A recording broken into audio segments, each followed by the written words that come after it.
তো এখন হচ্ছে কন্টেন্ট ক্রিয়েশনের যুগ। কন্টেন্ট ক্রিয়েশনের যে রেসটা আছে সেই রেসে কিন্তু আপনারা অনেকেই মানে অংশগ্রহণ করতেছেন আস্তে আস্তে। তো রেসে আসলে অংশগ্রহণ করলেই হয় না, রেসের সামনের দিকে থাকতে হয়। তো রেসের সামনের দিকে থাকার জন্য কিছু বিষয় বা কিছু নির্দিষ্ট টপিক অনুসরণ করে চলতে হয়। তো সেই টপিক গুলোর মধ্যে একটা হচ্ছে কন্টেন্ট ক্রিয়েশনের নির্দিষ্ট একটা টপিক খুঁজে বের করা। তো আপনি যদি একটা ভালো বা ইউনিক একটা টপিক খুঁজে বের করেন, তাহলে দেখা যাবে আপনার ভালো ভিউয়ার্স আসবে এবং সাথে সাথে আপনার ভিডিওটা ভালো রিচ করবে। আর আপনি যদি মানে একবার এই টপিক আর একবার ওই টপিক, এরকম টপিকের ভিন্নতা থাকে আপনার ভিডিওর মাঝে, তাহলে দেখা যায় মানে ইউটিউবের যে অ্যালগরিদমটা আছে সেটা আপনার টপিক গুলাকে ক্র্যাক করতে পারে না। ফলে দেখা যায় যে মানুষ এমনিতে সার্চ করে ভিডিও দেখে, আবার কিন্তু ইউটিউবের যে হোম পেজটা আছে সেই হোম পেজেও কিন্তু ভিডিও পৌঁছায়। তো আপনি যদি টপিকের ভিন্নতা আনেন, তাহলে দেখা যায় যে ভিডিও কিন্তু ওই হোম পেজে পৌঁছায় না, ফলে ভিউ আসে না ভালো।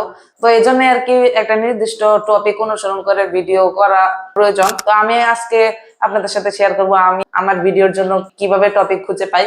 তো আপনাদের সবাইকে আমার চ্যানেলে স্বাগত। তো টপিকের কিন্তু ইউনিকতা থাকাই লাগে, তাহলে কিন্তু আপনার ভিডিওটা ভালো মানের ইন্টারেস্টিং হবে। তো টপিক খুঁজে বের করা তো কঠিন একটা কাজ।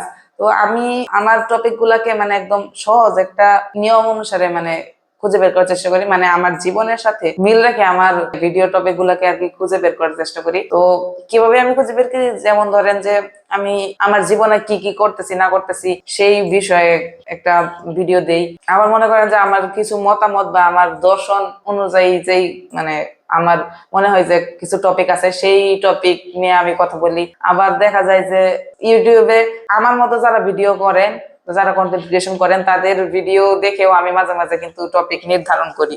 আবার দেখা যায় যে ভাইয়ারও পরামর্শ নেই মাঝে মাঝে। তো এভাবেই কিন্তু আমি আমার ভিডিও টপিক গুলাকে নির্ধারণ করি।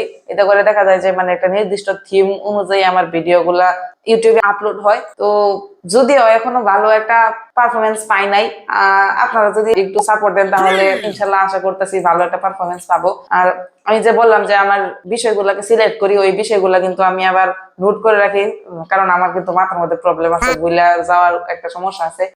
তো নোট করে রাখি যাতে মনে থাকে সব সময়। তো আজকে চিন্তা করলাম আপনাদের সাথে আমার এই বিষয়টা শেয়ার করি, আপনাদের হয়তো উপকারে আসবে, আবার আমার একটা কন্টেন্টও হয়ে গেল। এই যে এইভাবে আর কি আমি আমার কন্টেন্ট গুলাকে সাজাই। তো আশা করি আপনাদের ভিডিওটা ভালো লাগছে। পরের ভিডিওর জন্য আমন্ত্রণ রইলো। সেই পর্যন্ত ভালো থাকবেন, সুস্থ থাকবেন, আর লাইক কমেন্ট শেয়ার আর সাবস্ক্রাইব করে দিবেন। আসসালামু আলাইকুম।